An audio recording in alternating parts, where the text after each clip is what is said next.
मनु कौन थे? पौराणिक आख्यान के अनुसार मनु को मानव जाति का जनक तथा प्रथम विधिवेत्ता माना जाता है। ऋग्वेद में बार बार मनु को मानव सृष्टि का प्रवर्तक और समस्त मानव जाति का पिता कहा गया है। मनु के विषय में यह विवरण है कि वे मानव जाति के आदि पुरुष थे, जो बहुत अंतर के साथ सभी धर्म ग्रंथों में मिलता है। वास्तव में मनु शब्द मनन शब्द से बना है। तैत्तिरीय संहिता में मानव जाति को मनु की संतान कहा गया है। वह यज्ञ को प्रारंभ करने वाला विश्व का प्रथम यज्ञकर्ता कहा जाता है। पुराणों में यह भी उल्लेख मिलता है कि मनु एक नहीं 14 हुए हैं। वास्तव में ऐसा लगता है कि आदि पुरुष मनु के नाम पर फिर एक श्रृंखला चली, जो मानव समाज को सुसंगठित रूप, राज्य के विकास और उसके चरम विकसित रूप के साथ विकास के साथ नियमित चलती रही होगी। मनु के युग के संबंध में विद्वानों में बड़ा मतभेद है, किंतु भारतीय साहित्य में मनु के शासन को एकमत आदर्श शासन माना जाता है।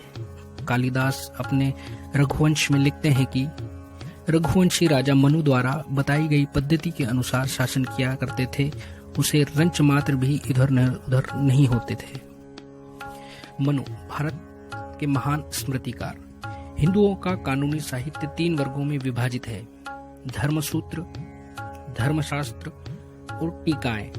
उपयुक्त तीनों वर्गों में धर्मशास्त्र का महत्व सर्वाधिक है और धर्मों में सर्व प्रमुख स्थान मनुस्मृति अथवा मानव धर्मशास्त्र का है, जिसके प्रणेता मनु है। मनुस्मृति को हिंदू कानून की संपूर्ण व्यवस्था की आधारशिला माना जाता है और हिंदुओं के साधारणतः विधि साहित्य में भी इसे सर्वसम्मति से सर्वोच्च ग्रंथ समझा जाता है। मनु केवल धर्मशास्त्री नहीं, वरन एक ऐसा ग्रंथ है जिसमें मनुष्य के संपूर्ण सामाजिक जीवन की व्यवस्था दी गई है। मनुस्मृति के रचनाकाल के संबंध में विद्वानों में बहुत अधिक मतभेद है। डॉक्टर वीसी सरकार मनुस्मृति को ईसा से लगभग 150 वर्ष पूर्व की रचना मानते हैं। कुछ भारतीयों और पाश्चात्य विद्वानों, जिनमें डॉक्टर हंटर सबसे प्रमुख हैं, मनुस्मृति को ईसा से 600 वर्ष पूर्व की अधिक प्राचीन ग्रंथ नहीं मानते। अन्य पाश्चात्य विद्वान जैसे कॉलरलेड, एल्फ्रेस्टिंग इसे ईसा से 900 वर्ष पूर्व की रचना मानते हैं। कुछ लोग इसे रामायण एवं महाभारत काल की रचना मानते हैं।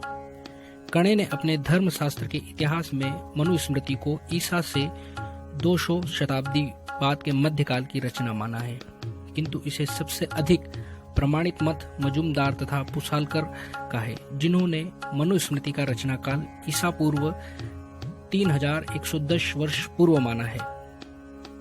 यह मत इस तथ्य से भी मेल खाता है कि भारतीय परंपरा अनुसार विद्वान पुरुष को अपने आप को ग्रंथों की रचयिता न मानकर केवल ज्ञान का संदेशवाहक मानते थे।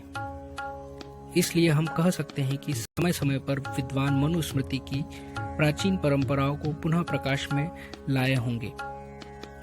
संभवतः मनुस्मृति का यह ज्ञान मनु से नारद, नारद से मार्कंडेय, मार्कंडेय से सुमित भार्गव और सुमित भार्गव से भृगु ऋषि को प्राप्त हुआ होगा।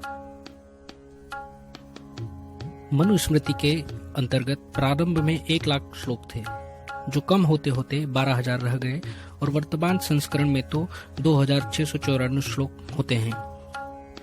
मनुस्मृति की विषय वस्तु अत्यधिक व्यापक है।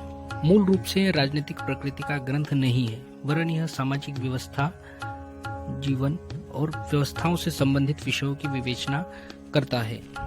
मनु ने धर्म, राज्य, धर्म और दंड, राज्य का सप्तांग सिद्धांत, राज्य की उत्पत्ति का देवीय सिद्धांत, राजा के आवश्यक गुण, राज्य और राजनीति में राजा की स्थिति, राजा या राज्य के कार्यक्षेत्र आदि को प्रतिपादित किया है। साथ ही मंत्री परिषद, प्रशासनिक व्यवस्थाएं, दंड विधान, कानून और न्याय व्यवस्थाएं आदि को उल्लेखित किया है। उन्होंने अर्थ से संबंधित राजकोष और अर्थव्यवस्था पर अपने विचार रखे हैं। परराष्ट्र नीति, मार्कंडेय विधि आदि पर उन्होंने